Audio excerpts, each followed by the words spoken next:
भागं देवेभ्यो विददापचन्द्रमाः स्थिरदीर्घमायुः श्री परमेश्वर देवता संपूर्ण रक्षा प्रसाद सिद्धिस्तु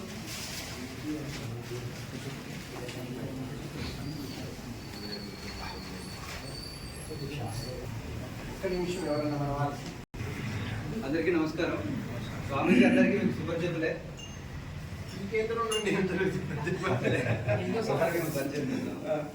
శ్రీ విజయానంద స్వామి వారు అచలానందాశ్రమం బ్రహ్మంగారి మఠంలో ఉంటారు. అలాగే 20 గ్రామాల్లో బాల వికాస కేంద్రాలు నడుపుతుంటారు. అంటే పిల్లలకు విద్య నేర్పడం.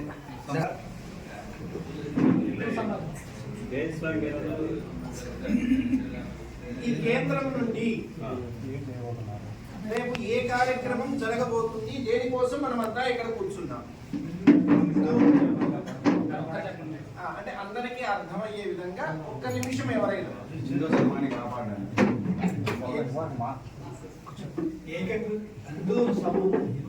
బంధువులందరినీ ఒక చోటికి చేర్చేదానికి ఒక వేదిక కావాలి.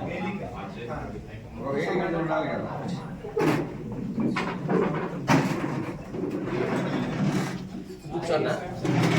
రాష్ట్రీయ కార్యాలయం ప్రచారకో విస్తారకో ఉండబోతున్నారు. మనము కేంద్రంలో అందరం కలవబోతున్నాం. సరే, గం గణపతే నమః, ఐం సరస్వత్యై నమః, భారత్ మాతా కీ జై.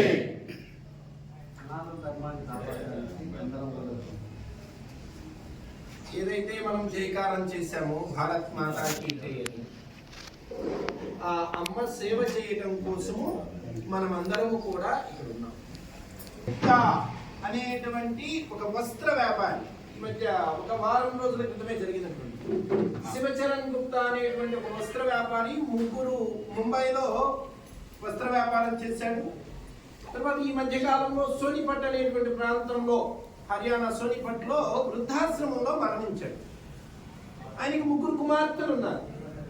ముగ్గురు కుమార్తెలు ఉంటే వృద్ధాశ్రమ నిర్వాహకులు వాళ్ళకి ముగ్గురికి సమాచారం తెలియజేశారు. వారు అన్నారు, మేము వచ్చేటువంటి పరిస్థితి లేదు, ఆ కార్యక్రమం మీద మీరే చేయండి అన్నారు. పెద్ద కూతురంతటా ఏదైనా ఆన్లైన్ లో చూపించగలిగితే బాగుంటుంది అని ఆ వీడియో కాల్ లో చూపించారు.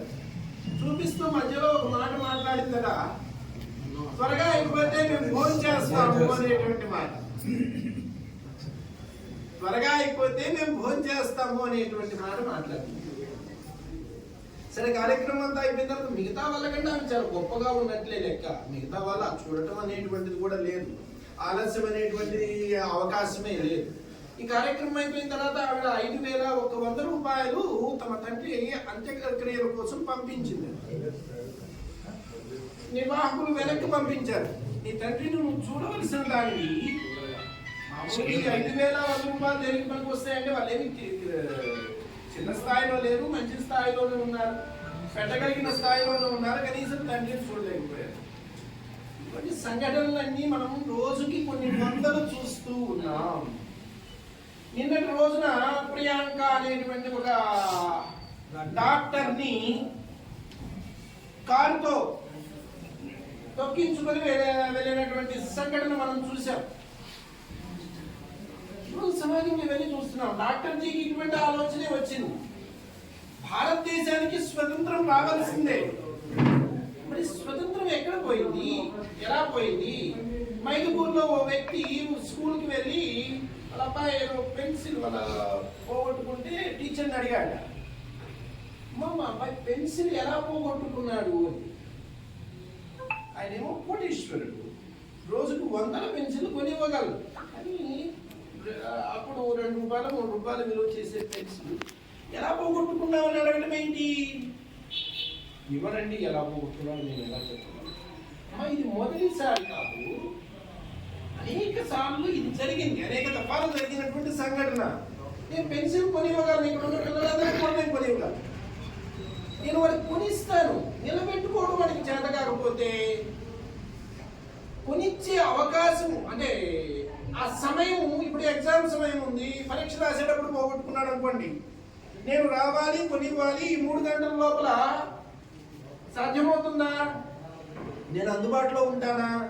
కొనివ్వడానికి నేను సిద్ధంగానే ఉన్నాను, కానీ పోగొట్టుకోకుండా ఉండడం ఎలాగో వాడికి అర్థం కావాలి కదా అని చెప్పాడు. ఈ దేశం పరాయి పాలనలోకి వెళ్ళింది అంటే ఎలా వెళ్ళింది? ఒకసారి మనం స్వతంత్రం తెచ్చుకోవచ్చు, బ్రిటిష్ వాళ్ళని పాడం తొడవవచ్చు, కానీ నిలబెట్టుకునేటువంటి సామర్థ్యం ఉందా? ఈ ఆలోచనే సంఘ నిర్మాణానికి, ఆవిష్కరణకు, ఆవిర్భావానికి కారణమైంది అనేటువంటి నాగోటి వారి యొక్క అభిప్రాయం. ఈరోజు మేము కాషాయం కట్టినటువంటి సాధువులమైతే ప్రచారకు కానివ్వండి, విస్తారకు కానివ్వండి, ఈ స్థాయిలో ఉన్నటువంటి వారు ఏంటండి? ఈరోజు మీరు ఇక్కడికి వచ్చి స్వామీజీ మీరు కుర్చీ వేసి ఆసనం వేసి ఆసనం మీద ఏదో వస్త్రం పరిచి మీరు కూర్చొని మీరు ఏదో 4 మాటలు చెప్పండి మమ్మల్ని గౌరవంగా పిలుస్తున్నారు. ఎందుకని ఈ కాషాయ వస్త్రం మాకు ఆసరాగా ఉంది. ప్రచారకు అలా కాదు కదా. ప్రచారకు మీలో ఒకటిగా సంచారం చేస్తూ ఉంటాడు, మీలో ఒకటిగా బ్రతుకుతూ ఉంటాడు. ఇప్పుడు మహేష్ వచ్చాడు, ఎక్కడ కూర్చున్నాడు? మన మధ్యలో కూర్చున్నాడు. అసలు ఇంకొకటి ఏంటంటే మహాపురుషుల ప్రక్కన, మహానదుల ప్రక్కన జీవించడం చాలా కష్టం అని చెప్పి పెద్దలు చెప్తారు. ఎందుకంటే వాటిని అర్థం చేసుకోలేం మనం. ఒక మహాపురుషుడు ఎక్కడో కొట్లపల్లిలో అజరానంద స్వామి వారు గొప్పవారు. మన ఊళ్ళో కూడా అటువంటి మహాపురుషులు ఒకరు ఉండి ఉంటారు. మనం గుర్తించేటువంటి స్థితి లేదు. గుర్తించగలగాలి. ఎందుకంటే ఆయన మనలాగా తింటున్నాడు, మనలాగా ఉంటున్నాడు కదా అనేటువంటి ఆలోచన. సమాజము కోసము ఈ రోజున శరీరం రోగగ్రస్తమైందండి. శరీరం రోగగ్రస్తమైనటువంటి శరీరానికి డాక్టర్ దగ్గరికి వెళ్ళినప్పుడు ఈ రోగ విముక్తి కలగాలి అంటే దీనికి ఏదో ఒక సూది మందు లోపలికి ఎక్కాలి అని. సూది మందు లోపలికి ఎక్కాలంటే ఎలా ఎక్కాలి? రోగం ఎందుకు వచ్చింది విశ్లేషణ చేస్తే ఈయన దారి ప్రక్కన వెళ్ళేటప్పుడు ఏదో ఒక పదార్థం కాలువ ప్రక్కన ఆ బండిలో ఏదో ఒక పదార్థం కనబడింది. కనబడితే కన్ను కావాలంది, కాలు నడిచే, చెయ్యి అందుకుంది, నాలుగు రుచి చూసింది, దంతాలు నవ్వులాయి, గొంతు మింగింది, కడుపులోకి వెళ్ళింది. ఆ పదార్థం ఈరోజు రోగానికి కారణం.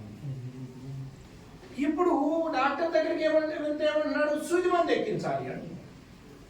సూది మందు ఎక్కించాలంటే జబ్బకో పిక్కకో ఎక్కించాలంటే జబ్బంది నేనేం పాపం చేశాను, ఆ పిక్క నేనేం పాపం చేశాను అంటే చూసిన కంటికి చెయ్యండి, నడిచిన కాలుకి చెయ్యండి, అందుకున్న చెయ్యికి చెయ్యండి, రుచి చూసిన నాలుగుకి చెయ్యండి, నమిలి పెట్టిన పంటికి చెయ్యండి, మింగిన గొంతుకు చెయ్యండి, భరించిన వేగులకి చెయ్యండి.